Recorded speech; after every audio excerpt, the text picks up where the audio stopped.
I'd like to thank the City of Rancho Mirage and the Rancho Mirage Library for their continued support. Welcome to the World Report, Political Insider, liberal rhetoric and the increasing violence. But first, how does the Kavanaugh confirmation elect the midterms? You know, when you think about things that are not in your control, I never would have saw that one coming. What the Democrats did to Brett Kavanaugh during his confirmation and the lengths that they went to try to smear him, I would have never guessed in a million years, and that has backfired tremendously against them. We'll see.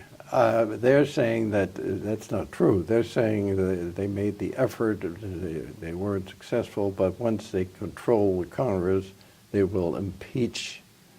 It's going to take 2/3 of the Senate to impeach Trump or Kavanaugh. No. You see, this is where the stupidity comes in. Impeach means like indict, but conviction. Right. We impeached Bill Clinton, but nothing happened. Well, you see, again, this gets back to definition. Impeaching means indicting, but it takes 2/3 of the Senate. To convict. To convict. Right. We only had one conviction of that nature, Andrew Johnson, who succeeded Lincoln when he was assassinated. But the guy that was the decisive vote got sick and didn't show up, so even that didn't work out. Imagine how that was a coincidence, huh? Yeah, it's true.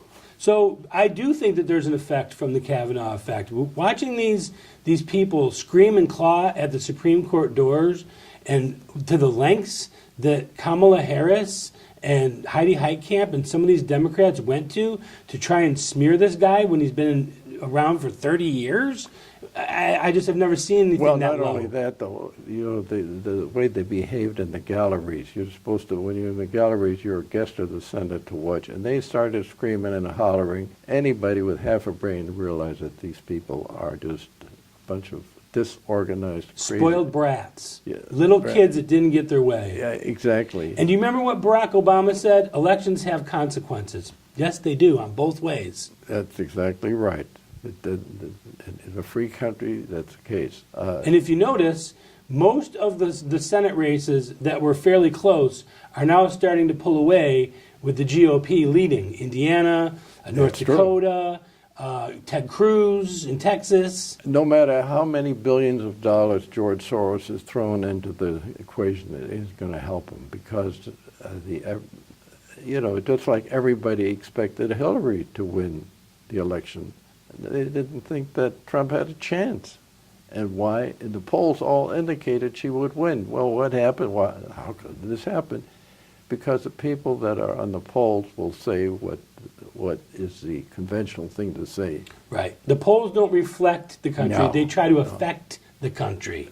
Yeah, and so the media today has never been worse in trying to get this done as they have, and it isn't going to make any difference. And you know, it's refreshing to see the GOP fight back. It's refreshing to see a guy like Trump, and he's showing these people how to do it, how it's done. Well, not only that, though, the first president that's ever gone out in the hustings like he has.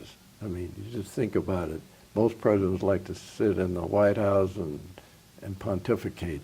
This guy goes out into Indiana, he goes to Nevada, he goes and that's going to pay off. The average person likes somebody who's interested in them.